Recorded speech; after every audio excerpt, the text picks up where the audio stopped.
Welcome to episode 2 of the Cult and Culture podcast. I'm Justin Pearson. And I'm Luke Henshaw, and once again, we're at Penguin Studios in San Diego, California.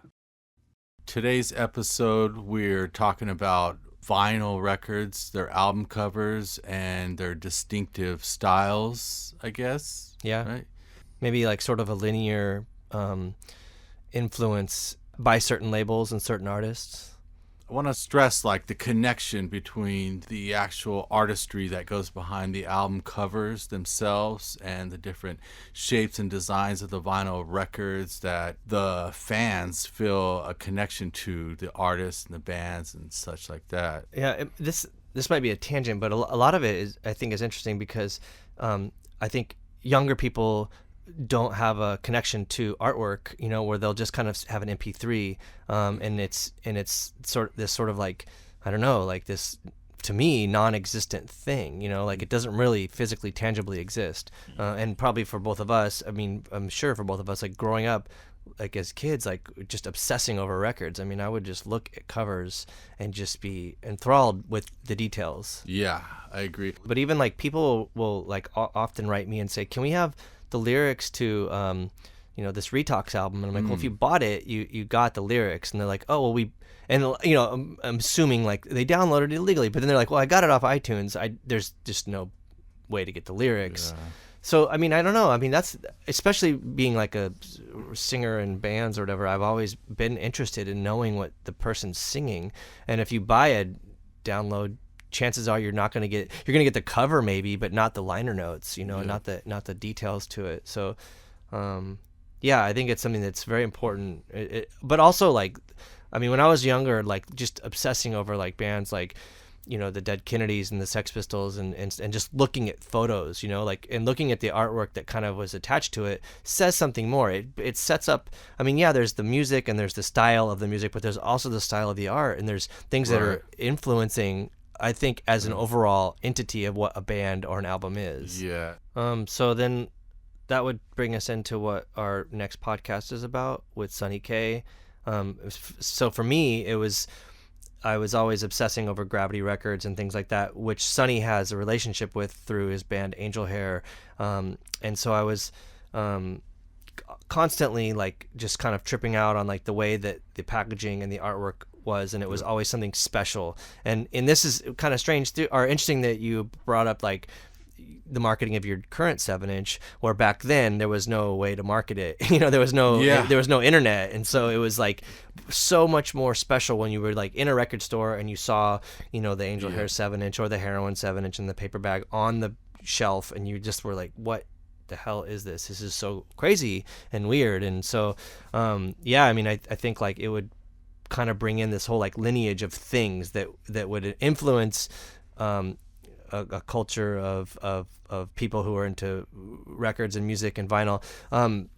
But it really influenced me, I guess, with the Locust specifically, because we put out so many records through GSL, and so there was like the eventually ended up becoming like the puzzle record and things like that, but using like spot gloss and using different elements that I think a lot of people don't use, and a lot of bigger labels and pressing plants don't even consider.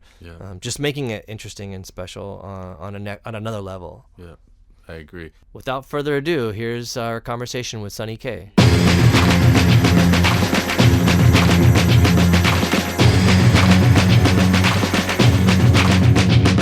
Here we are with Sonny Kay. I guess we would say legendary singer and owner of GSL. Hello. Hi. Do you want to run through your resume for a second for people that aren't aware? Sure. Yeah. I founded GSL in college in 1993 and ran it into the ground in 2007. And then was the art director for Rodriguez Lopez Productions from about 2008 for about 5 years, and then creative director at Sargent House Records, kind of simultaneous to that, and then it's kind of on and off a little bit ever since. A freelance graphic designer and artist for the past 10 years. in all of your bands? Okay. So yes, Savalas, Angelhair. You just looked past all that stuff. Sorry, by the way. Well, they're not like jobs really. They're more. I think of them differently. So Savalas, Angelhair, the VSS, Your Future, Optional Body.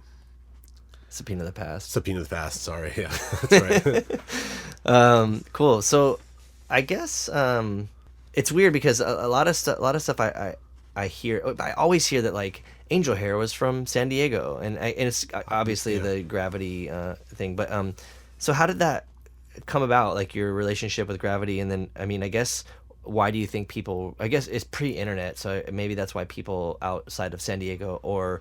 Well, and the records are for the most part recorded here, or at least the ones that Matt put out on Gravity were recorded here, so it gave you the impression that we're probably from here. Yeah.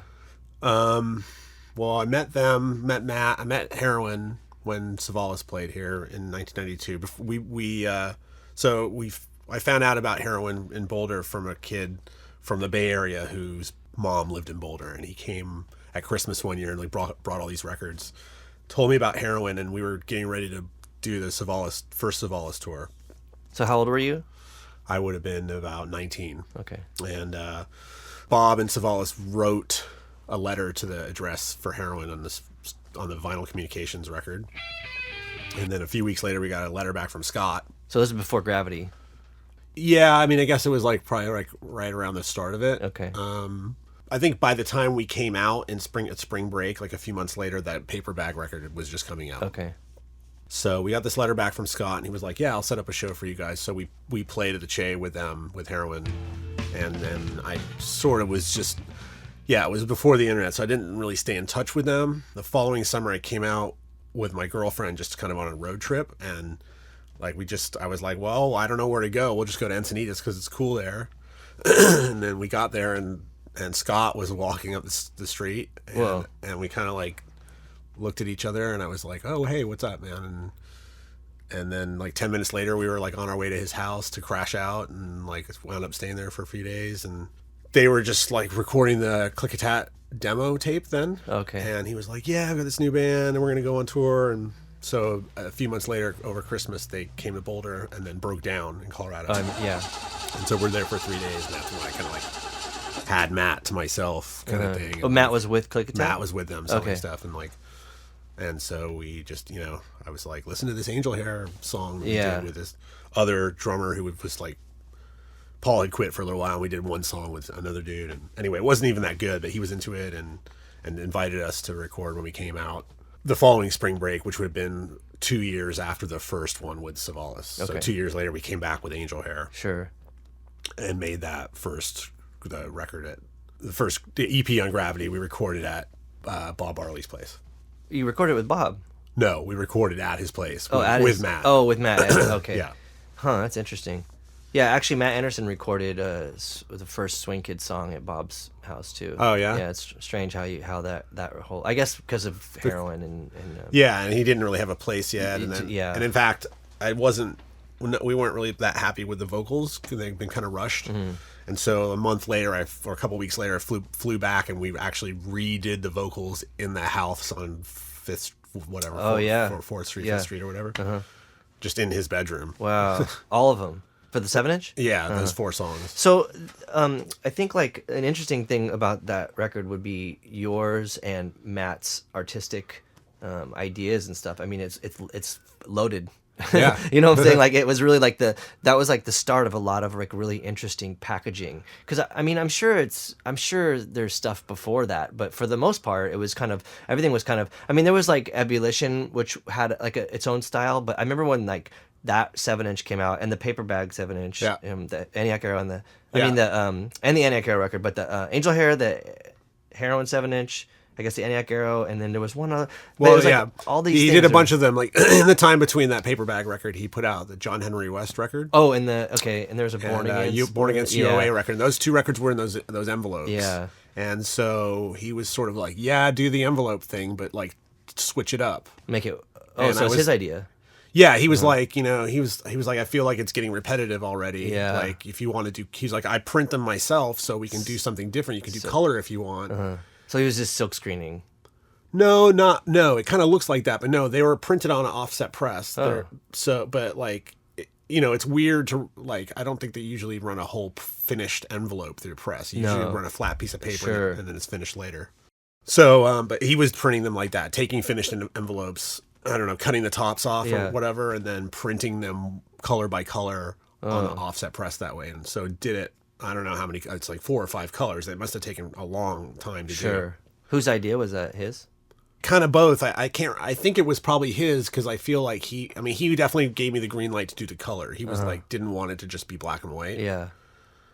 As far as what the art was and stuff, he was like, it's entirely your thing. Sure. So I remember like making it at Kinko's or whatever and sending him sort of not really a color key, but like an overlay thing for it. And Kinko's had the different color copier options back then too, red and blue. Well, actually, not where we live in Boulder. Kinko's didn't. If you wanted color, you had to go to this place called Business Express. But that's beside the point.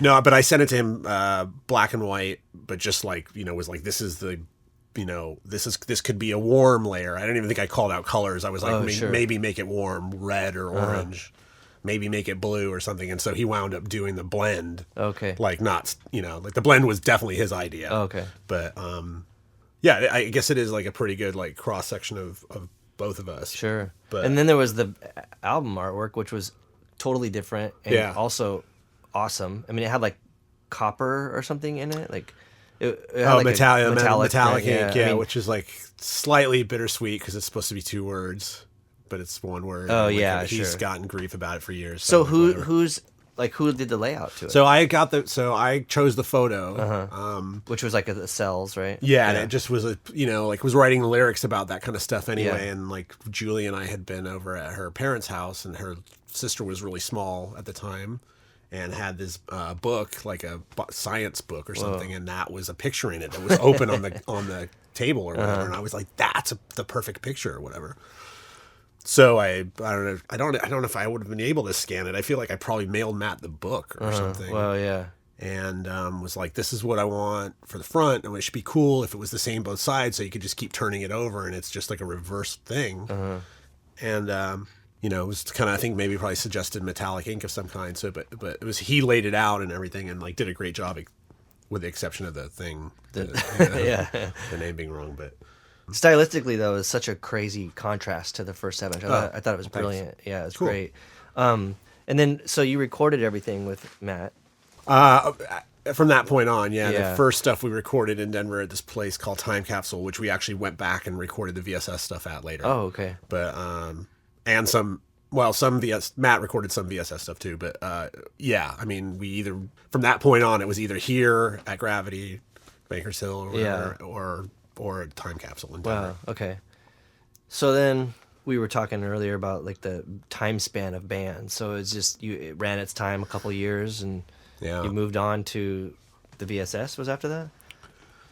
Yeah. Well, I mean, Angelhair was lasted barely 2 years and a month or something. 2 or 3 months or something, and it kind of was. It felt premature at the time because we were just sort of hitting our stride, kind of. Yeah. And I didn't want the band to end and give that up because I felt like Andy and I had really committed ourselves for a couple of years to make this thing happen, to make it work, and went through tons of people and stuff, and finally got to a point where it was providing us with some kind of satisfaction on some level, and people were enjoying it, and we were on a cool label and everything, and so to have the rug kind of pulled out from under us with Paul felt weird. But it just, having said that, there was personal stuff going on in the band with other people, with some of those relationships, so the band ending was kind of convenient too. And but it's also too leads. I feel like for a lot of our era bands, or when we were growing up, short-lived bands, even other bands like Born Against and stuff, it's the couple year lifespan that these bands had were only kind of made it more obscure, and in a sense a little bit more special, because a lot of people wish they had seen it, or Yeah. it was like cooler, I guess, Yeah. or more mysterious, Yeah. So for me with Angelhair, it's funny because the only time I'd never got to see Angelhair, that you played at Tang Records, I think, and I was going. I was so psyched to see you guys play, and I remember I was with Jose Palafox, and we ended up getting arrested and not making it to the show. But so then that was it, and I was like, oh, that band's done, and and that was. You didn't see that any other time we played here? I think if you had played, I wasn't like in the know, or maybe I was on tour too or something. But that was like the only chance I remember, and we had we all had issues with Tang because they sold like Screwdriver records and stuff like that. But we got a discount on those. Yeah, it's funny because Jose didn't really. I don't think he really was that into that kind of stuff, like the Gravity stuff. But he wanted to go and like just fuck the store up, And I was like, that's cool. Like, I want to see this band, and you can go like shoplift or like break, racist records or whatever. But yeah, awesome. we didn't make it to the show. But it was cool because, I mean, it's a bummer that I didn't get to see it. But it made it like once it was gone, it was like, man, like it made it. Maybe made it so much more cooler, And I mean, I would trip out on things like how you guys hard panned the guitars, and you could like there was so much for me like musicianship happening because I was used to like, all right, the guitars and the bass are going to follow the same riff, and there was not a lot to it, know. I mean, I think we were still in struggle, or if Swing Kids, kind of the similar thing, like one guitar, and I mean, there wasn't a lot more to like what you would hear from just putting the record on. Yeah. So I would trip out on like hard panning it, and whatever. I think I think the musicianship in both bands, particularly since we're talking about Angelhair, like I think like that's what caught Matt's attention. You know what I mean? It's definitely not like me pinning him down in the house for 3 days, like showing him the lyrics or something like that. You know what I mean? It was like those guys are really good, and they have a really cool, unique combination of styles and stuff. And then with Paul, I mean, the whole thing was just like pretty kind of formed from the get-go, once Josh showed up, that kind of just like everything gelled around that, of course. And so I mean, and I guess I think that's probably why people even still listen to those records now, because like that, they're good. They hold up for sure. I mean, a lot of that stuff of that time, you're kind of like, maybe I would listen to a record for nostalgia, but if you listen to it in this day, it would still be like, I think, musically relevant, which is rad. Yeah, it's awesome. So it's crazy because I remember like I think Swing Kids did our first like real like sort of tour, and we were coming back from like the East. We never even made it to the East Coast, but we were coming back from like Michigan Fest or something, and we played at your house, and it was the first VSS show, and it was really a lot. It's crazy. It was like, I think out of all the tours I've done, it was like the VSS show and maybe like an Airborne Radar show. It was like there was so much anticipation because there was all these people saying like the new Angelhair band, they sound like the Cramps, and I was like, what? Like this is gonna be the best thing ever, And there was all, and I remember like going to your house and going to your basement, and you had like I think you had all the amps lined like with red fabric, and I was like, holy shit, like it was like there was like special, it was, it's kind of like buying the 7-inch, and you're like, whoa, this is like printed and like it's in an envelope, so you're like looking at this band, you're like, fuck, they have like this special stuff already, before they even started. And Titari also played too, and maybe it was their first show or something. I think it was their first show, actually. So we were so psyched, we were like, God, this is like such a honor, to play and like to see all this cool shit before anybody else is able to. And so that was like, I mean, I was obsessed, at that point. I was like, damn, there's so much cool shit. And I see why people would have at that time made like a Cramps reference, I guess. A lot of reverb and stuff, a lot of delay on the vocals or whatever. It was definitely a departure from like hardcore, and sure. So I don't know. I mean, you want to talk about that and how that came about? Sure. I mean, the Cramps thing, first of all, when you said that, I immediately think of Dave and Dave's aesthetic, the aesthetic that he still kind of has, which is this sort of like, sort of like goth gigolo kind of dude. You know what I mean? And like, I could sort see... of Nick Knox-ish? Yeah, I mean, yeah. And I wouldn't put it past him to be the person who would have been saying that night at the show, or like at starting that rumor. Well, he didn't say it. I think it was like other people saying. I mean, it could have started. But I mean, there was definitely, first of all, there was definitely a conscious thing of like not trying to be a hardcore band. Sort of more we were already kind of tired of hardcore, and like not to knock Kent or anything like that, but the heart attack kind of Puritan part Sure. of it was already just Everybody was sick of boring it, to yeah, us. yeah. And I mean, that's what the Angelhair record is about. That's what the lyrics are all about. Oh, really? You know, like a lot of it. I listen to that record and I just think of heart attack and think about like it's about that stuff. It's not. You know what I mean? It's not for it. It's about it. Yeah. And so it's strange that it was embraced by that world. But do you still think it was? I mean, Angelhair was like 6 months after we were over, we were like second to best new band or something in the readers poll, I think. So it was like really flattering and so ironic because we were 6 months into the next band. Yeah, you know? sure. But yeah, I mean, like when when the VSS started, Dave had never played drums and was a really accomplished guitar player. And had been our roadie in Angelhair and wanted to be in this new thing, and we wanted to just switch everything up. And so, like, he was like, "Well, I'll play drums and everything. I'll just teach myself." And we thought that was cool. And there wasn't anybody else around to play drums, and we knew that it would kind of like make the sound primitive because he didn't know how to play drums. He was going to learn, and we were replacing this guy who was like flawless, you know what I mean, and super technical and everything. And so a bunch of that whole thing with the lights and everything like that, like as much as we owned it over time and made it better and all that stuff, at first it was just this kind of bravado to like cover for the fact that we knew we wouldn't be that good. You know what I mean? Like technically speaking, we were like, I mean, Andy was great. Don't get me wrong. Andy was in the band from the beginning, and he's like he's like a virtuoso musician, and Josh is a great musician as well. But those two together, like, you know, their talents sort of like stoked each other. Sure. You know, and like, I mean, you can reference the Cramps as the same thing because the beat was always just like very simple, but there was like cool like two guitars making some strange things, so, exactly. And it's got, I mean, their later band, like, you know, Slaves and Pleasure Forever, has a kind of swampy sort of thing. That I think you could compare to the Cramps. I don't think the VSS had that per se. I mean, the VSS, like, when we started, PIL or something. Yeah, I mean, when we started, like, we were all. I mean, Dave now makes the point that we were all listening to really different stuff all the time, and that's true. Everybody had their favorite things, but I mean, as a band, we were definitely into Metal Box. Yeah, I could see that. I was obsessed with like Pleasure Principle era Gary Newman. So was Andy. Like, we loved those records, Two Boy Army and stuff. And so to me, that's like the starting point for that stuff.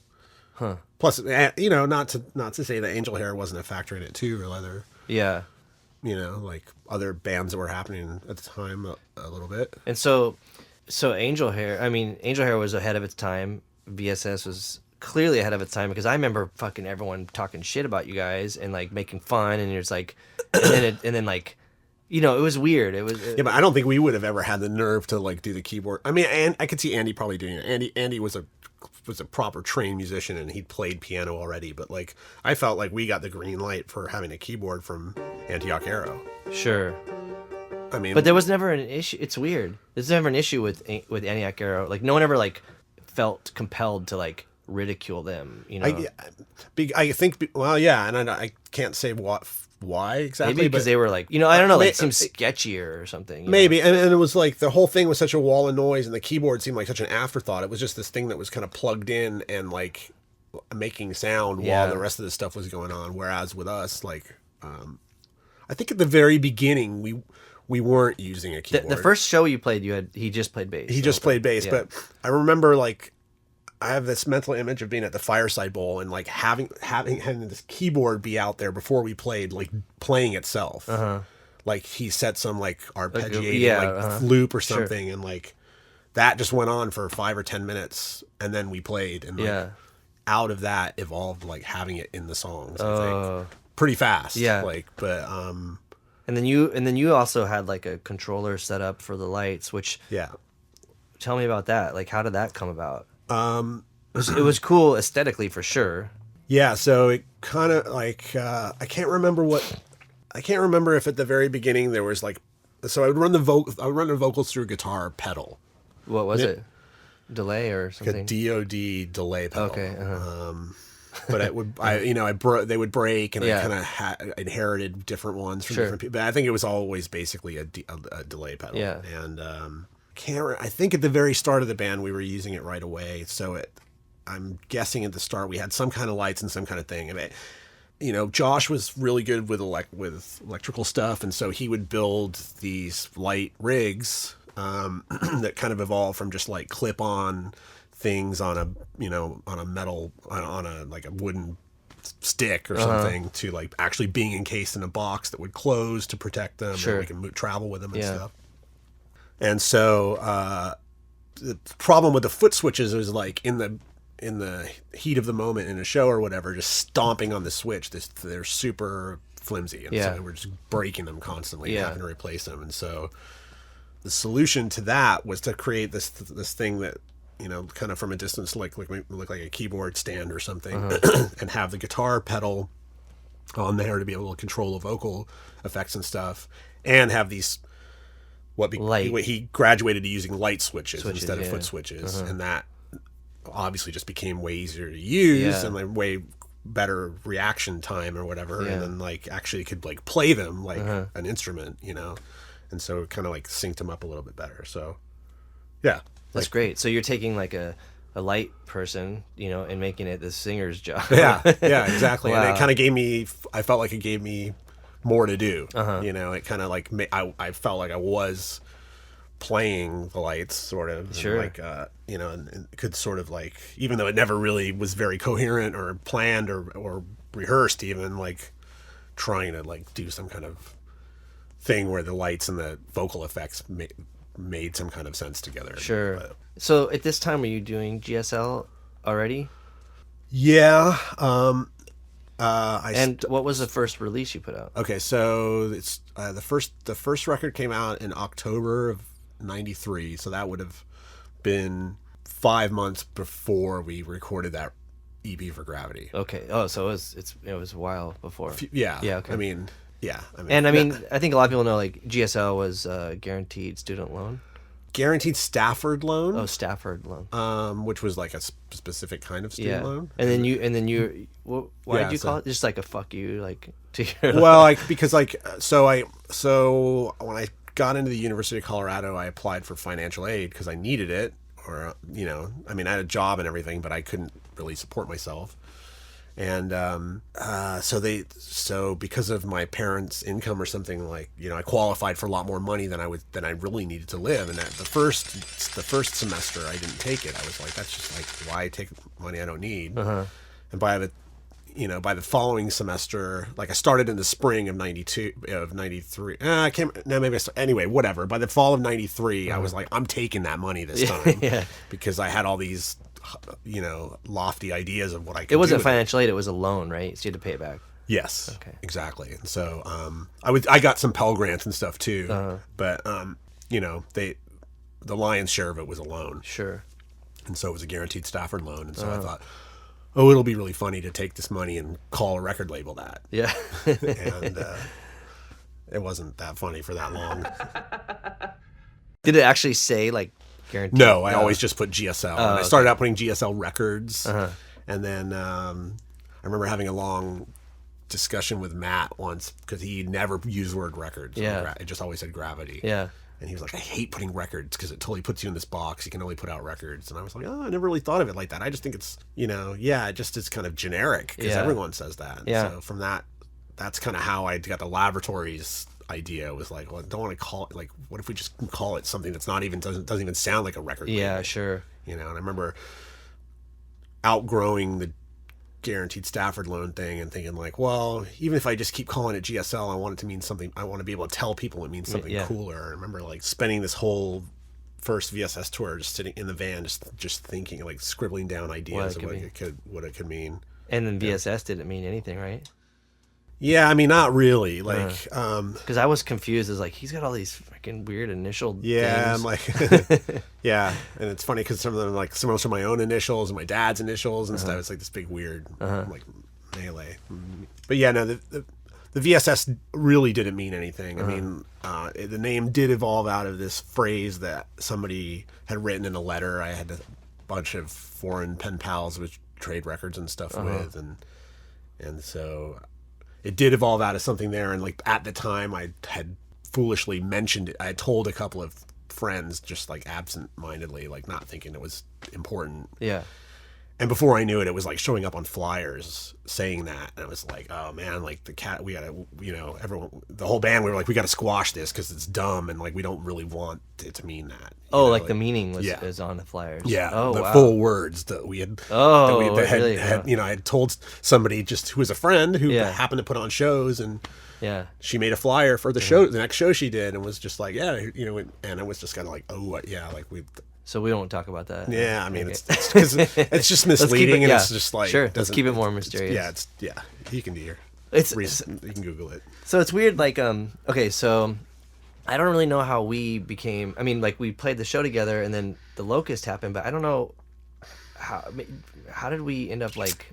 Maybe I think I asked you to distribute something. You had started Bottleneck, maybe. Yeah, started. Yeah. And then somehow you were like, let me just put out a Locust record. Because I was like kind of shocked that you would be interested. See, I remember it as you guys asking me and me being surprised that you wanted me to do it. We thought there was no way. Like, but I don't think I approached you. I think you asked me. I don't think I might have asked you. Uh-huh. I don't think I would have been like intimidated to ask you. I just don't think I could.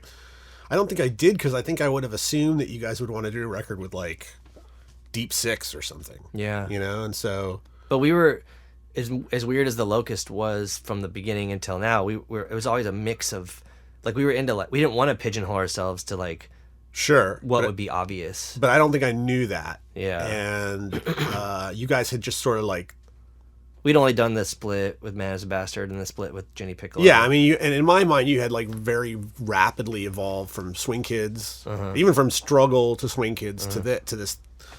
Locust just seemed like a, I don't know, like just an unprecedented thing for all of you guys. Sure. But I knew like I would see these names on these flyers. I mean, there was association with like Crossed Out and. At the time, Man as the Bastard, which didn't like. Of course, once we started playing with them, like they were, and even with Bottleneck selling their records and stuff. Yeah. Of course, I figured out who they were. But like, ironically, and then they ended up becoming putting a record out on Gravity. Yeah, exactly. But I remember like even in the early, I remember when Savalas played like Cell 63 or something, seeing these like Charred Remains flyers. Oh, and yeah. just thinking like, what the fuck is that? Yeah, It like sounds brutal so sounding. weird. Yeah. Like, So I thought Locust was trying to sort of like infiltrate that world, and I don't think to me, there was the VSS, like we were in the Bay Area. It was like all of this rock and roll revival thing going on. Oh yeah. Some of which was cool, like the Audience and Starlight Desperation and stuff. And Yeah. so I felt like naturally kind of like going towards that stuff because it seemed like it was more, like more in a realm of like To rile people up though too, right? well, I mean, I liked the idea of switching stuff up and like having the record. I liked the idea of the label being unpredictable. Sure. But I also loved a particular kind of that post-punky, Echo and the Bunnymen, all those groups kind of sound, Bauhaus and all that stuff. And to me, like there was a big thread of that running through those groups, Starlight, the Audience and stuff. To me, like there was like the kind of purist rock and roll thing in San Francisco, Dura Delinquent, and these bands that were like cock rocky Rolling Stones type retro, and then people that were a little bit more combining that with something darker or something that just a different kind of thing, sort of like combining eras, like 60s and 80s kind of thing. That combination was way more interesting to me than 60s only. Oh sure. Sure. Like the Audience then. Yes. Okay. Exactly. Cool. So you guys came along right when that was all happening, and I know at the time I was thrilled to be able to add you into this mix of stuff because I was like, this will really fucking, like throw them for a loop kind of thing. But I do remember when we were doing the 7-inch and just being like, just thinking to myself like, wow, it's such a trip. These guys want to do this with me. Yeah. But I think like for us, we were, for me and I think Bobby and stuff and Dave Astor, like we were all kind of like psyched on a lot of the Gravity stuff, and like those guys really liked Antioch Arrow. So it seemed like GSL and Gravity were like on this sort of same level, and aesthetically and stylistically. And so we were kind of just like trying to also not be pigeonholed like with, I don't know, like His Hero's Gone or what, like we wanted to be like, we're the weirdos or like we're the like like fucked up dudes. Yeah. Which is kind of funny because then we like started also obsessing over trying to have synthesizers and stuff, and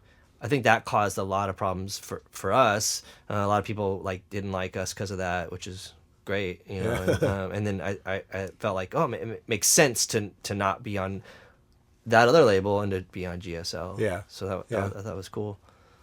I mean, I always just embraced the idea of mixing things up, and it was funny because I've just been sitting here thinking about just other things that were occurring around the same time, and I remember like quickly realizing that this idea of this like Noah's Ark kind of label with like two of every animal kind of thing, like wouldn't like, it was cool for me like at being Noah or whatever, you know, but like all the animals wouldn't really get along. Sure. And I remember hanging out outside Gilman, like chatting with Nick Offer from Out Hud and Chick Chick Chick, and I can't remember what record we were talking about doing, but I remember him like really being on the fence about doing a record with me because he was like, I just done a Starlight Desperation record, and he was like, we don't want, we hate that rock and roll thing. We don't want to be rock and roll, you know, and we don't want to be lumped in with this thing going on in the Bay Area.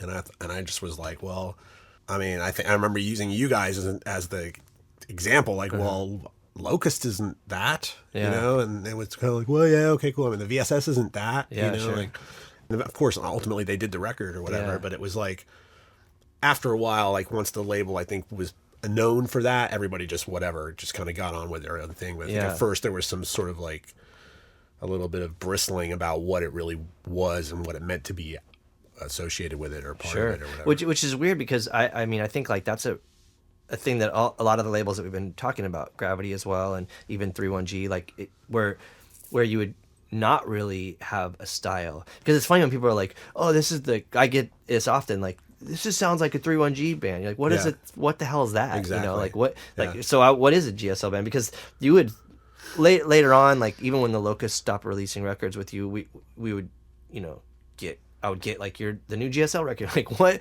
what is this? This is crazy. Like I was not expecting this, and it was rad, like even like that Mars Volta Tremulant EP, like that was weird to hear. Or I mean, some of it made sense, like the Spoonbender stuff and like the sort of synth heavy, but then you go back and you look and you see all that like kind of 60s rock. Yeah. So I think it's rad. Well, yeah. I mean, most of the decisions were made on a personal basis. Like it really helped to like the band. I mean, of course I would have to like the band, of course, but like it really helped to like the band as people, and to really have a relationship with them. And over time I realized that in situations where the band was amazing, but the people weren't, it wasn't a good time. Sure. And, so it's like a community. Yeah. In a sense. Yeah. I felt like it was. And that might have been a little bit idealistic or naive, but for me it was, because they were all my friends. So that's an interesting thing, because I feel like in San Diego, when I was growing up and playing like in Struggle, even before I started playing in bands, we would go to shows that would be this sort of mix of stuff. I mean, one of the most odd things I had ever seen was, I remember going to the Che because Heroin was playing, but they were playing with like a 3-piece jazz band, and it was like it was, I think it was like guitar, bass, and drums, maybe a piano. Anyhow, it was very traditional jazz, and they were great. Heroin played, and then it was like all you can eat spaghetti. And you're like, that's weird, Wow. And that was like the thing. And you're like, no, that makes sense. And then later on, it's like, Struggle play with like a reggae band, and like some like Earth Day thing, or like, and so or like Crash Worship, like where does Crash Worship fit in? So then it was like this mix of stuff. And so I feel like that was, to me, it seemed like a San Diego thing. I don't know if it happened elsewhere, but a lot of people would look inwards at the city and think like, what the hell are you guys doing? Yeah. And that fact that you can do whatever you want breeds, Drive Like Jehu or whoever, like, because you're capable of not having parameters. And so I felt like maybe GSL, maybe it was like that in Denver, I'm not sure, but maybe GSL embodied that sort of like mindset, or like that way that you created what GSL had become. Well, because we would do tours, like GSL, like sort of like tours with bands that people like normally wouldn't go see Together. us with so and so, vice versa, Yeah. But to all of us, we were like, this is cool. Yeah. The Peaches, Yeah. Or no, it wasn't Peaches. Wait, You guys play. I mean, we would. They play. I remember them playing a show at Gilman with you guys in Sunshine. in Sunshine Starlight, in the audience. I mean, it was like basically audience and who else? Like Sunshine, Starlight, Locust. I mean, a lot of it like Peaches. Dead and Gone, like that makes sense. But then I remember we'd like throw in like not who wasn't after the Peaches. What was the band that they did that you put out after Peaches? Pattern. The Pattern. Yeah, Sorry, that's what I meant. We did a tour with the Pattern and Dead and Gone, and Yeah. I was so psyched to be with the Pattern, and those guys were cool. But I was like, I felt bad for them. I was like, you guys are like we're all hard like music, and you're like not. And and I feel like the people that were there typically were upset, but to you and us and the bands, it made sense. It was so much fun. And also for them specifically at the time, like that was a weird time, like that post-Strokes era, where there was like this possibility that bands like them would like totally bypass all that and go to this huge other level. And like those guys got signed to a pretty cool label in England, and like, you know what I mean? Like they kind of like were had one foot in a whole other realm. You know what I mean? Like they could have, with enough plays on John Peel or something. Music loving John Peel. You know what I mean? They could have like taken off in Europe or what have you. And so like, I mean, it's beside the point in a sense, but at the same time, like their presence as part of this whole thing that we're talking about, like they were friends and they were part of the local scene that I was part of then in Oakland and Berkeley and stuff. And like, it was just like, I loved their band. And like I wound up being in, Jim was in Your Future and stuff. Like still tight with all those dudes. But in particular, I think for them at the time, it was like, I think it was like a convenient, like the proximity to GSL was convenient. For them in particular, because I mean, we only did that one single. It wasn't really like they were relying on us. It was just a way to kind of like cross pollinate or whatever, or like make stuff aware to other people. And there was never any higher hope than that. Okay, so it was like a sort of stepping stone to get. Well, I don't want to say that because I'm not like because that sounds like I'm accusing them of like being. But that's not really an accusatory thing. I'll say it. Bands do that with 31G, and I'll even say it like, hey, put a record out with us, and you'll probably be able to get more exposure and go on to where you should be. Well, yeah, okay. I mean, at the time, I think in the case of the Pattern specifically, the Pattern did it at 3 or 4 or 5 or something singles all at once, all on different labels, not on little Joey's bedroom label, but like Lookout put out one, maybe Kill Rock Stars. AT, I think maybe GSL, like, and then something in England. You know what I mean? Like, all like pretty like labels with their thing, and like kind of in a way just sort of like everyone loved those dudes. Everyone knew Chris from Lookout, so it was just sort of like, yeah, fuck, I'll put out a single for you guys. Why wouldn't I? Yeah, of course. Like, so, but I didn't. So I ultimately what I'm trying to say is like I didn't feel like they in particular were like a flagship thing for GSL necessarily, but I do see what you're saying in the sense that it was this sort of like disparate stuff or like juxtaposing kind of stuff to work in a sense. But I don't know. I just feel like I've totally gone off on this tangent about this. Like it was not that important. No, it's interesting though. To me, I think it stemmed out of the fact that we would always you would always try to like have an eclectic mix. Yeah. And I think that's important because the eclectic mix shows up in your own personal bands. Yeah. So I guess it's like in your, I don't know, DNA or something. Absolutely. I mean, like, absolutely. I spent 2 years in South Africa when I was a kid, and I don't remember it, but I feel like it's absolutely like. You don't remember it at all? Not How at old all. were you? Like from 6 months to 2.5 years or something. Okay. Really young, like right after I was born. Sure. But I absolutely think that those 2 years totally are present in me somehow. Yeah. Wow. Like I can't really tell you how, but like I have way more, like at home I kind of, like I mostly listen to quote unquote black music. You know what I mean? And I'm the only person in my family like that. I'm not the only one who lived in Africa at that time, and my parents never really cared about music that much. Yeah. But I do feel like somehow that like some kernel of that experience like resonates with me and comes out that way or something. You know what I mean? So I've always been like having GSL be a multicultural thing for me, like accessible to all kinds of people. men and women and Sure. other races or what have you. Like, I don't want to say it was a point of the label, because it wasn't. I mean, the point of the label was just to document these bands or whatever, and to express myself and what was going on in my life. But like, maybe it's a subconscious point. yeah, And therefore, like, it's pretty important. Yeah, I mean, and it's sincere. Yeah, I mean, like, I don't listen to strictly punk music. Yeah.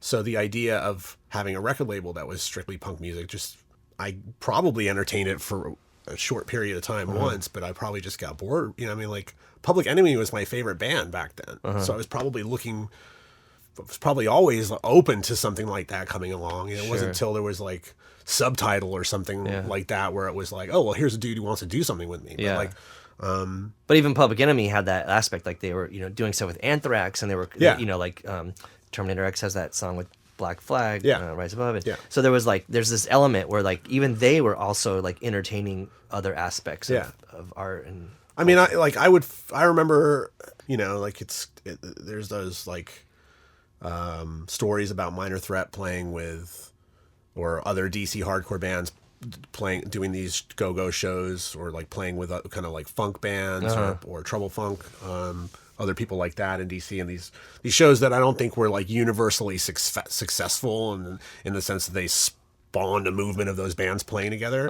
or anything, but like those shows did happen in the really early 80s, and in my mind sort of set a precedent that was a possibility, even though it wasn't really even embraced. And then to another extent, groups like Bad Brains, who were like, everybody always hated the reggae part of Bad Brains, but to me, like, that was kind of I love the hardcore stuff, but the reggae part I always loved, and like wasn't like most punk kids who were like fast forward to the next song or whatever, you know.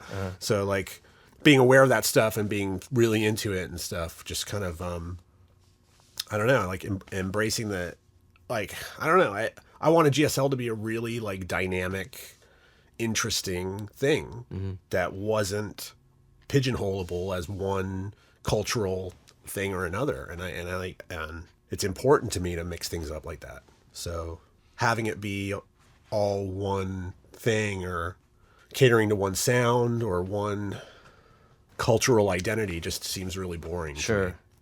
Do you think that maybe that mindset or that idea or business platform is part of the reason why you struggled towards the end, I guess, before you had called it quits with GSL? And let's start to talk about like your concept or your thoughts on like why GSL had to stop. Well, 'cause it's massive, and I'm sorry. No, that's okay. To answer the first part of your question, like, I think the label was ambitious in the sense that we were like trying to be maybe naively optimistic in the sense that we were, or I felt like we could get away with putting out all these different kinds of things and arguably still be successful with it. And I there were precedents for it at the time. Like you could look at a label like Sub Pop, for example. They didn't really just put out indie rock records. I mean, there's a little bit of everything on there if you dig, and even going back to like the, Slayer TSOL split 7-inch they did back in the early 90s. Like there's lots of random one-off things there, and there's like kind of the whole spectrum of music, and I felt like they were a good example of something that like the identity of the label was enough to be a vehicle for all these things that didn't necessarily like have anything to do with one another. So like more of like a branding. Yeah. Okay. And I felt like that was possible with what we were doing, and again, like the community thing was definitely there, because like, I mean, Subtitle was on tour with Go Go Go Earhart or the Mars Volta, or and everybody was like making the effort of like, working together and trying to achieve a common goal kind of thing with it. But having said that, I think it's naive to think that like the average kind of like person who listens to mainstream music and gets into a band like the Mars Volta is going to simply because of the association of all these other groups get into them. It seems, there might be 1 in 10 kids who loves them, who really loves the Locust and buys all those records. But like chances are the people that like the Mars Volta would like the Pattern and not the Locust. Yes, I mean that's one. I mean, possibly that's one example. I think that they just appeal to such a Chili Peppers kind of audience in a sense. Like, I mean, there's the hardcore, like, people who buy underground records, you know, and then there's like, I mean, of course, there's a whole spectrum of people, but like, when you get to that level on a huge label and you're like, the band is everywhere, naturally the audience becomes less specialized to what they're doing, to what this band and this culture is, and more, you know, generic. I don't know how else to say it. Like, the more just like, but very passive listeners, passive fans. You know, people. It's not special.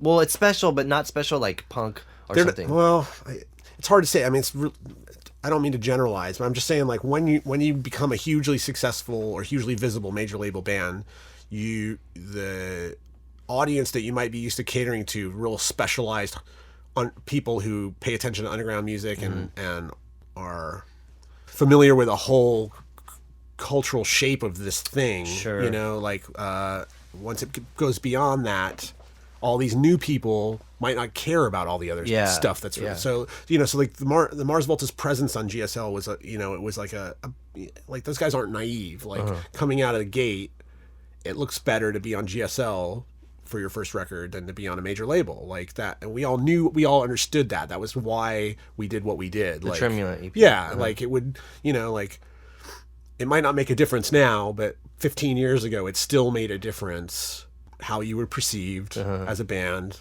and what your relationship was to corporate America. Retained credibility. Yeah. Okay. Yeah. And you can look at it now and say, oh, well, that was like, you know, conniving or whatever. Like, on whose part?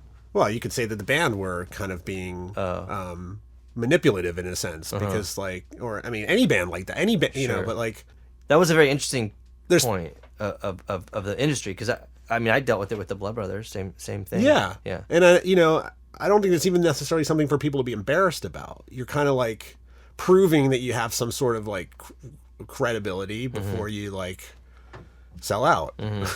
I mean, that's really what it is. And like, if it's a foregone conclusion that you're going to sell out, like it was when the Mars Volta started, because they you know, like, killed one enormous thing and then had a bidding war over the next thing. Like, you know what I mean? It was like, it wasn't an accident that they were big right away. I don't think. Okay. You know, yeah, I remember having a discussion with a friend of ours here when they were going to play the Brick by Brick before they had a record out. And it was kind of like, dude, you should come and see them play at the Brick by Brick, because you're never going to see them in a place like this again. And he was like, well, yeah, you hope so. I'm like, no, I don't hope so. I couldn't care less if they fucking play in a garage for the rest of their career. But I'm telling you, like, this thing is not going to be in the Brick by Brick for very long. Take my word for it. Like, I know what's going on behind the scenes. Sure. You know, like, there's way too many people, like, chomping at the bit to see this for what it is. Yeah, like, sure. You might think that these are just kids playing punk music still, but it's gone beyond that. Yeah. And there's nothing wrong with that. So that Everything was has to like change. the early version of Mars Volta. Yeah, right at the beginning, and so, you know, I partnered with Omar while we were doing the De Facto record, which came first, and there's nothing contrived about that. There was nothing. There was no strategizing. De Facto was a pure thing that they did for fun, that they loved. It was music that wasn't commercial, that they were doing. Like, I mean, to go from this like stardom of At the Drive-In to saying like we're a dub reggae band, it was like, what? Yeah. Like, what are you talking about? Like, you may as well say you're like a Dixieland. You know what I mean? Yeah. Like, it's just like was so, for most people, so incongruous and random. And I was like, awesome, you know, like, I love that music. Let's do a record together, you know. And so, which is funny because I don't like that music at all. Yeah. And I remember like the Locust played shows with them, and then we were supposed to do a whole European tour. I remember. Before it became Mars Volta, Yeah. and I was like, that's cool. Let's tour the band that's fucking dub and reggae. Like, cannot stand that music, but I like those guys so much. Like, that'll be great. But imagine how, like, on paper, imagine how eclectic that tour was. Like, you guys, Electra Lockman, those bunch of German women paying tribute to Fugazi. Like, that's pretty unusual. Yeah. Even now, probably. And then them. Yeah. Like, you know, Yeah. like, What we would be the odd band out at that bit on that bill. Although you would have been the draw. It would have been your audience seeing them. I guess, but it was still a little difficult once they pulled off that Yeah, tour that's for right, us. because De Facto had toured Europe and had been successful touring Europe, and they had billed the shows as De Facto presents the Mars Volta. Mars Volta, yeah. But anyway, I can't remember what my point was, but Well, we were trying to figure out this like sort of like linear perspective on like how it came to a stop. GSL. okay, so yeah, I mean, the short version, even though I spent a lot of time talking about the long version, we put out, in my opinion, the direction of the label was compromised because it was very difficult to keep up with the demand for the Mars Volta's records. Okay, so producing a massive amount of records, repressing records, triple record jackets, all this stuff, picture discs and all this stuff. So are you talking about the full lengths that were they co-released with another label? Yes. So they were signed first of all to Universal Records and then later to Warner Brothers, and their deal with those labels allowed for their own label, i.e. GSL, because we were partners by then, to have the rights to issue the vinyl of their records. And so we did that for all the records, with the exception of, up until the one that was the Grammy winner, which actually came out on, Universal put that one out themselves because GSL was done. Okay. So keeping up with the demand for those records, keeping them in print and everything was a huge undertaking. And, it created very significant cash flow problems all the time. Because you would have to invest in putting the records out there Yes. and not getting your return. And then waiting for the big Mortem check 6 months later or Yeah. something like that.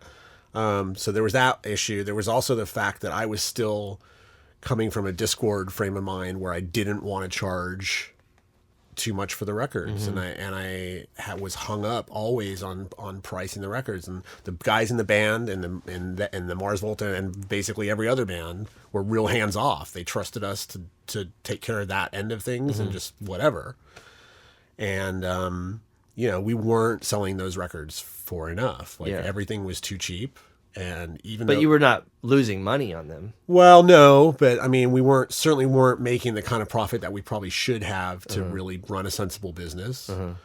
And,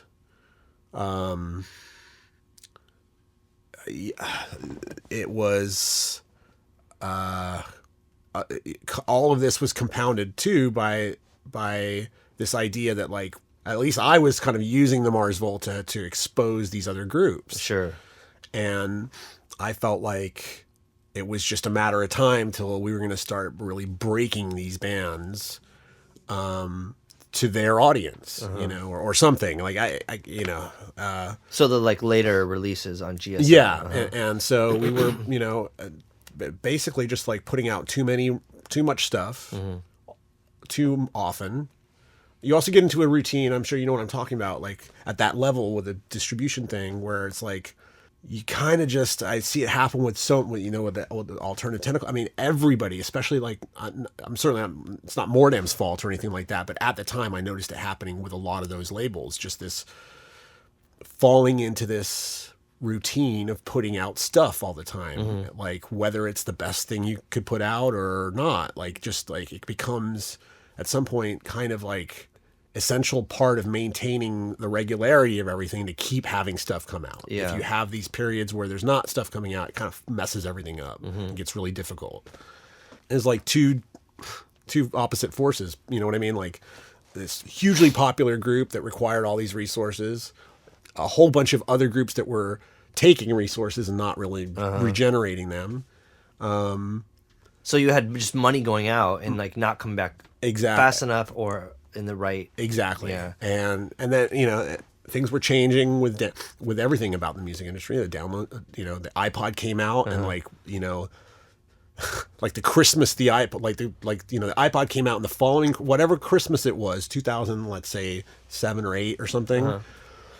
Whenever it was that the iPod really like went global. Yeah. Like our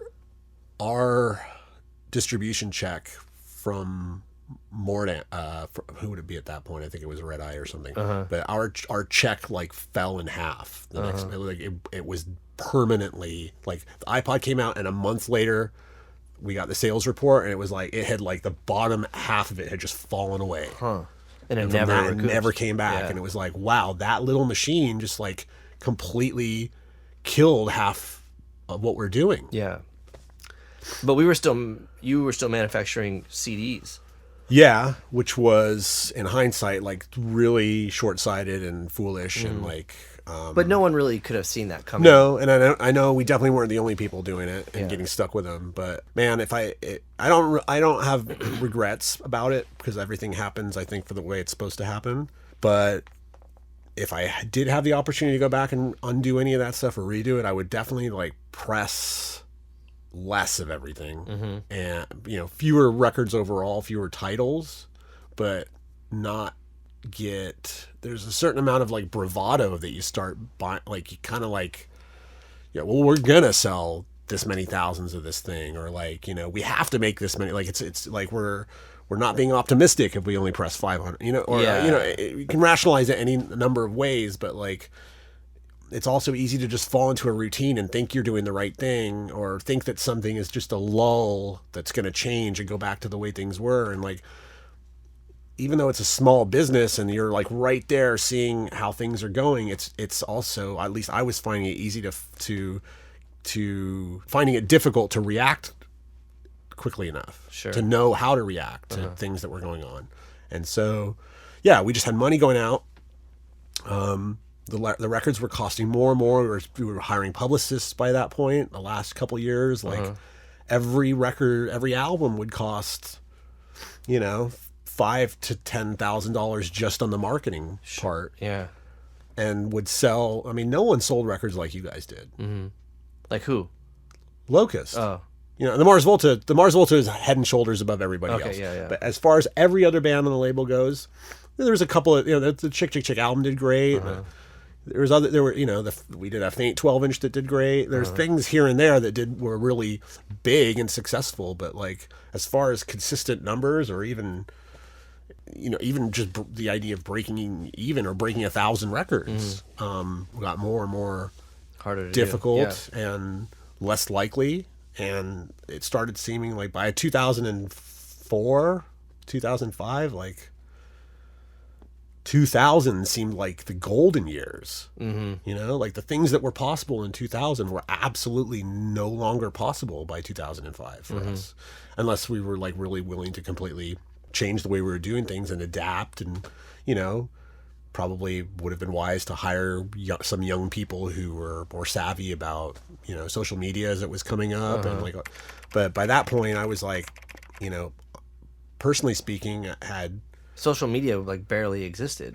Well, yeah, I mean, that was like the dawn of like, that was still MySpace and then dawn of Facebook and stuff. But like, yeah, I mean, like we had a cool website, but it could have probably been cooler, but by that point I was, I had been doing the label for 12, 13 years and was, had largely accomplished everything I'd ever set out to do with it, which was really nothing. I mean, in a sense, like I never had a goal in mind, like I'm a driven person and an ambitious person, but when it comes to goals, like core black and white things I want to accomplish, I haven't had that many in my life. I've just kind of like it's been more generalized than that. Like I know what I want to be doing, and I know what feels right or what have you, and another thing that I'm interested in, and the ideas that I want to try and propagate in the world. And so maybe like the label was like, I don't know, like the link to you becoming more of a design artist. Absolutely. Yeah.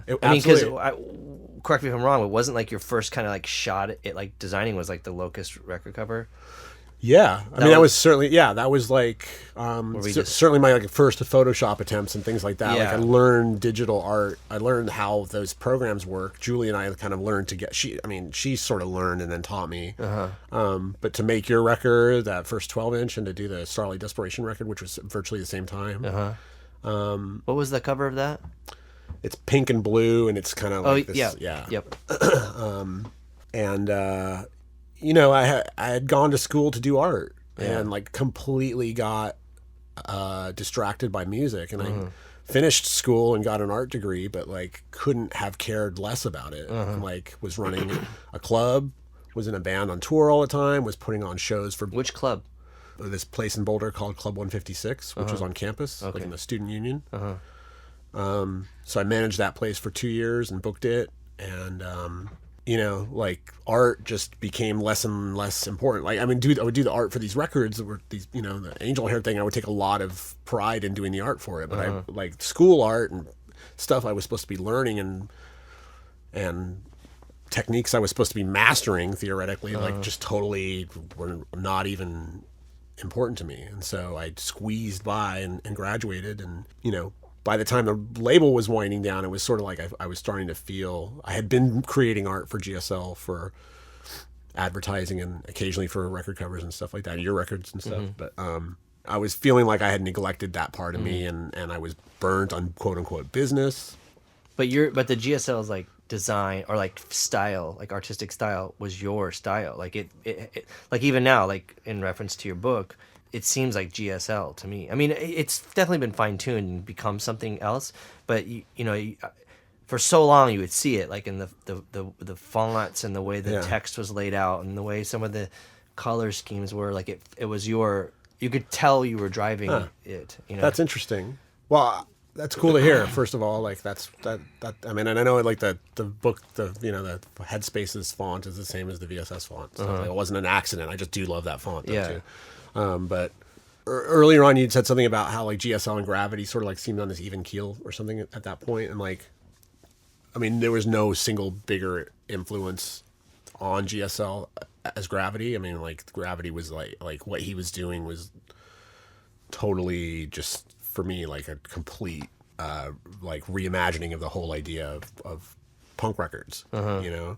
And the thing is that I was so impressed with it and so kind of in awe in it and so immediately like disillusioned by all the copycat stuff that happened instantly. Like, I mean, within a few months of those envelope records coming out, not in the paper bag record so much, but like the envelope thing just got copied endlessly.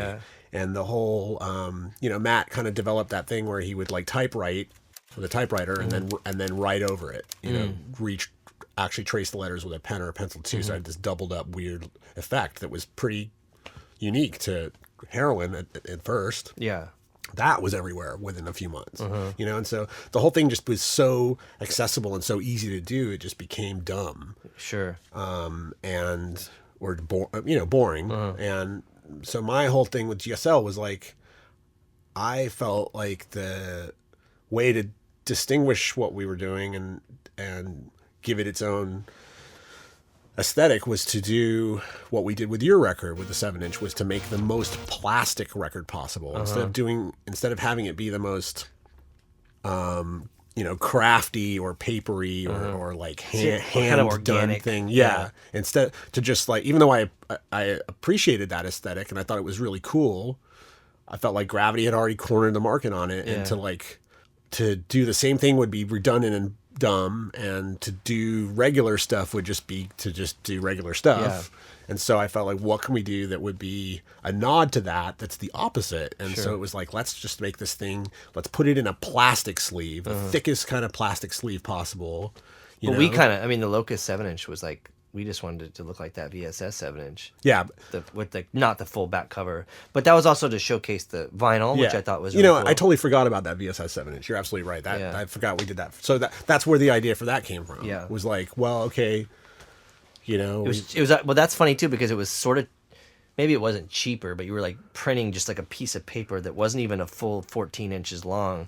But it was so much cooler to the fan because you could just instantly see like what the vinyl looked like. Exactly. And I thought that was like, and then of course all the different colors of records and stuff like that. I felt like that was the solution to that design problem. And but the VSS thing was I mean, that was, I guess, the prototype for it in a sense, but even that was like not I mean, it definitely was that idea, but I felt like the Locust thing took it to the next stage because there were so many versions of it. Well, I do see the shift from like the Angelhair 7-inch to the VSS 7-inch, because it was Angelhair 1 was more like that kind of organic-y, like crafty, and then the VSS was more like Photoshop. Plastic is a good example. Like it just seemed like almost like a Japanese toy. You know, like it was so cool, like a I don't know, like Megatron or something, you know. And it definitely with the Locust stuff, it was like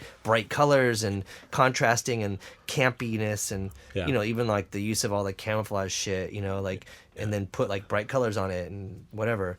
So, yeah, that seemed to be like, but then I would always assume or like associate GSL stuff with like very vibrant, bright colored stuff, where like that Gravity stuff or a lot of like that stuff from that era was like muted earth tones and you know. Yeah, well, first of all, they're using uncoated paper for everything, so all the ink is soaking into the paper and getting dull, so nothing has any reflective value. Well, and they're using cardboard and spray paint. You know? Exactly. So, but that's interesting. I've never really thought about it that way, but I see your point, and I get. Well, you know, it's funny though too, because for me, I like putting out my first record, the Unbroken 7-inch. It was like, I'm gonna start this label and put out Unbroken, and so for Unbroken, they had already done records with like New Age Records, and it was glossy and it was like very like not Photoshop, but just like, I don't know, slick, pro,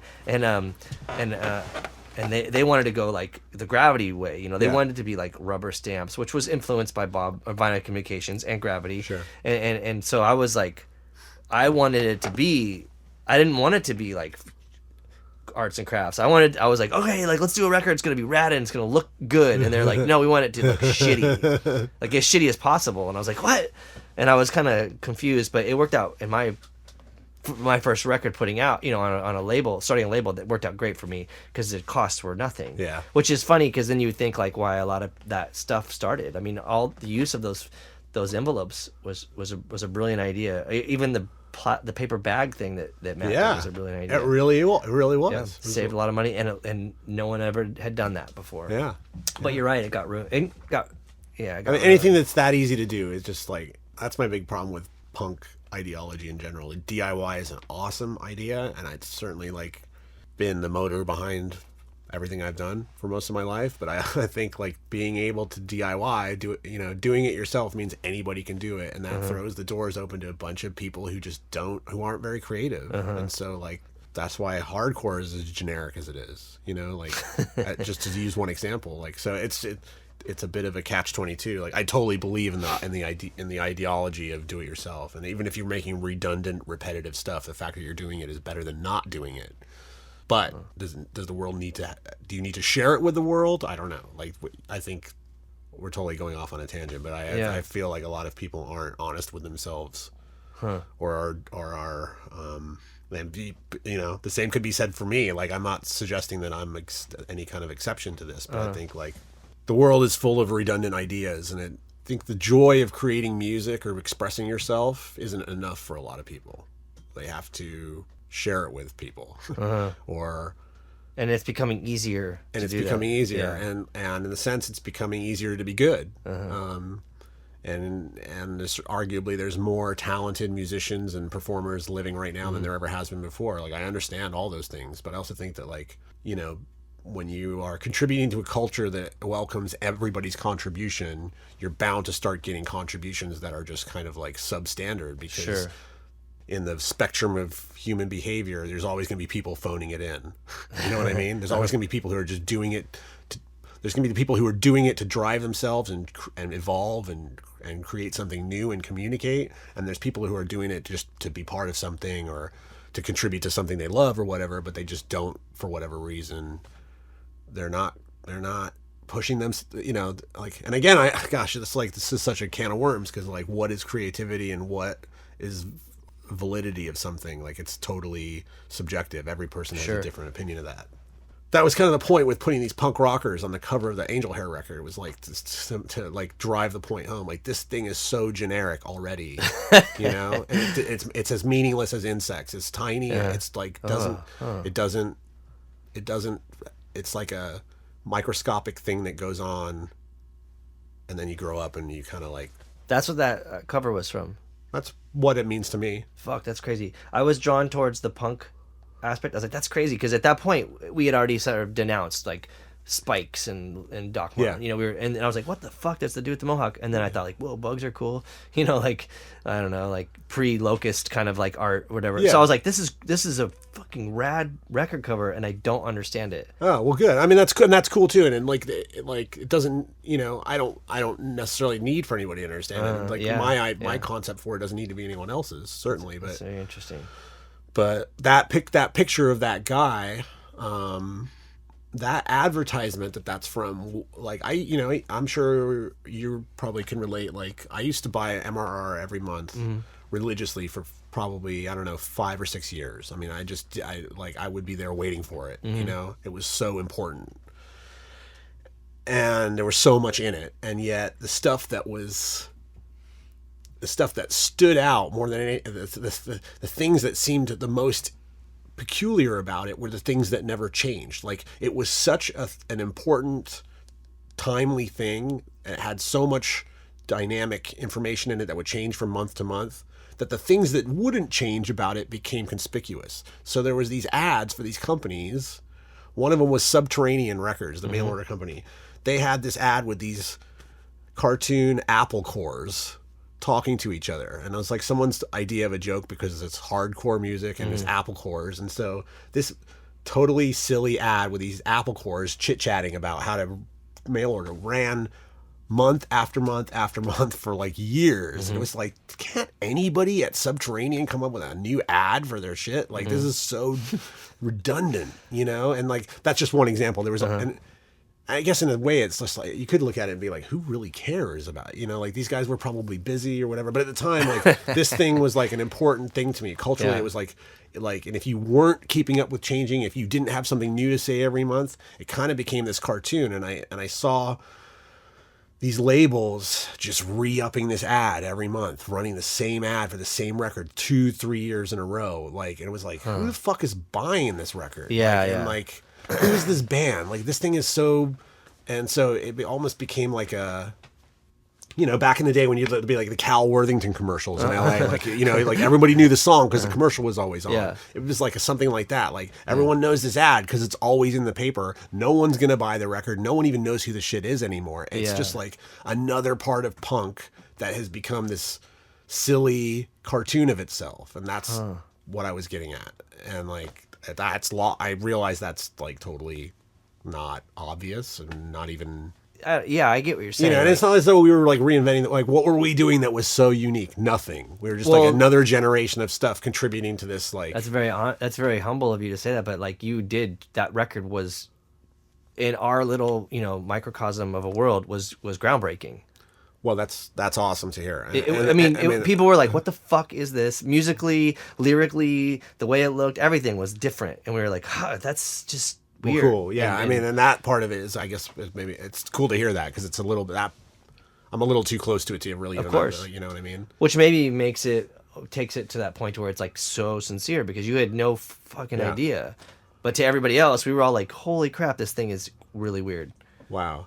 So it was the opposite of the hardcore ad, the Apple Core ad. That's cool, and that was so. That's, to me, that's like the true, like, that record is a success because of that. Because like, I mean, it's just transcended that. Like, you know what I mean? It's like it's totally achieved its point in a way, and that's really amazing, because it was born out of something that was just kind of like our weird commentary on something that, like, that, you know.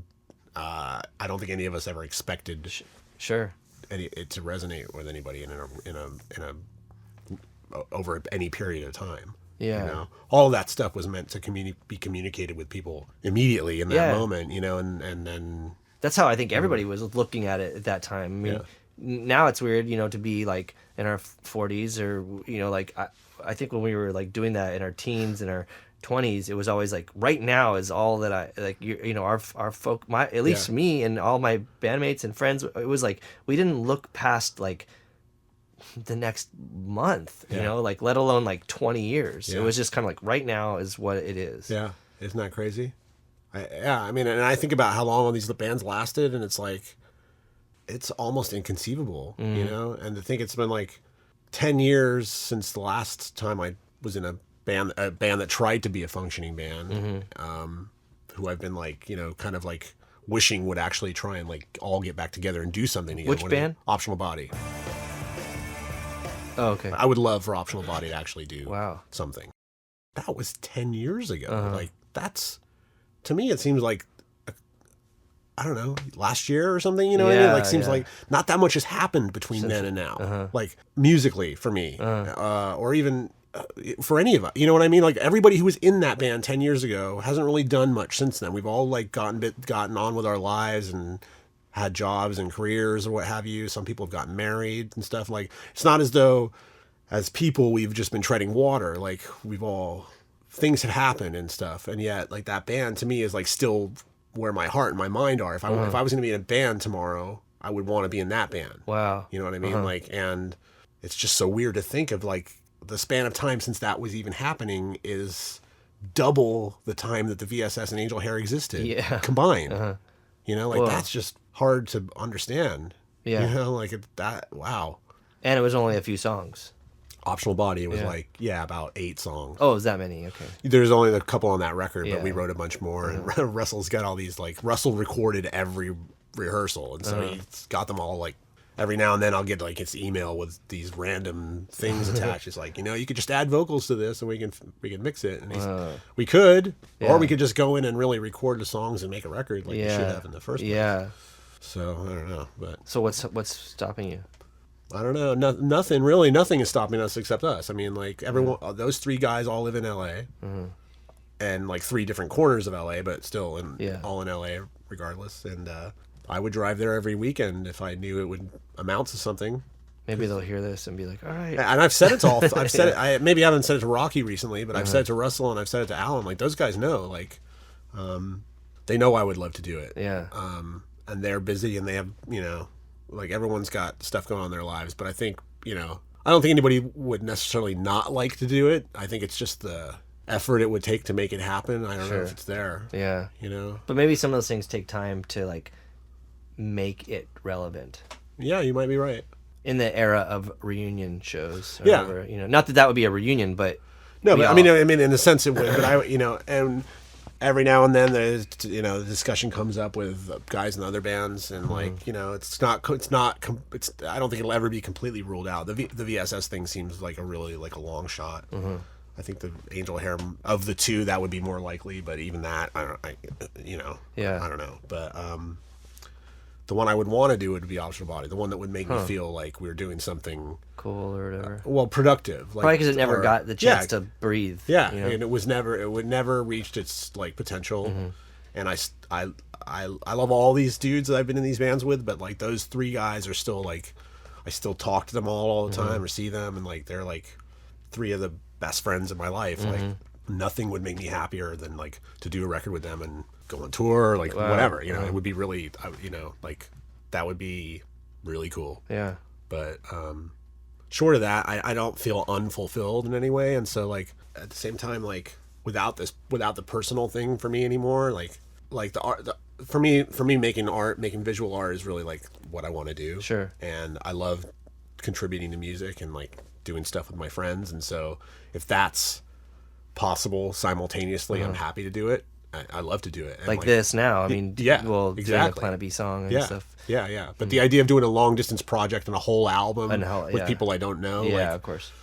Just, you know, it's. Well, then it also becomes that thing where it's not special. It's not, you know, it's like putting out a band that you don't know. Yeah, you know, exactly. And it would be different if I was, like, a young kid who wants to be a singer in a hardcore band. Who's like, well, these guys, like, I'll just move to the other side of the country and join the band. You know what I mean? Like, it'll be awesome.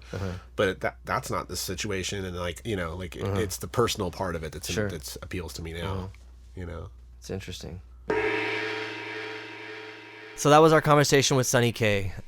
Be sure to check out his book that he just put out, Headspaces. You can get it from the 31G website, and check out what Sonny's done in the past. Check out Angelhair, VSS, and definitely check out what GSL was and its importance, I think, in musical history. Yep. Yep, definitely. Bands, artists, just take notes on his history and see what he did just by himself for bands and with bands, and, you know, just utilize that and be original. Yeah, cool. And stay tuned and check out our upcoming future podcasts.